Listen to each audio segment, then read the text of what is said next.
ओडिया बहु लक्ष्मी चैनल रे आपण मानकु स्वागत। आज आसतु एक भिन्न धरणर लाउ चकुड़ी प्रस्तुत करिबा। प्रथमे मु एक लाउ नेउची, आपण माने गोल लाउ मध्य नै पारिबे। लाउ को प्रथमे धोई ताकू सरू सरू काटी देबे।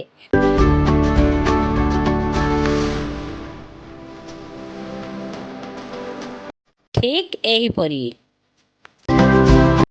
तापरे पियाज रसुण लंका जीरा को बाटी एक मसला प्रस्तुत करिबा। सेही मसला को कड़ाई रे भल भाबरे कसी देबा। सेथिरे आवश्यक अनुजाई लुण हळदी लंका गुंड पकाइबा। तापरे कटा होइथिबा लाउ को पकाई भल भाबरे कसी देबा।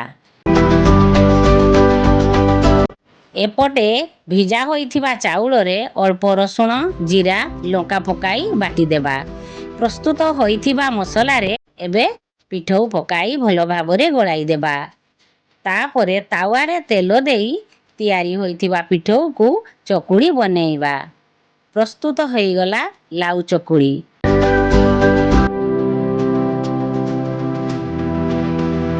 एही उपाय रे थरे बनातु। केमिति लागिला कमेंट माध्यम रे जणातु।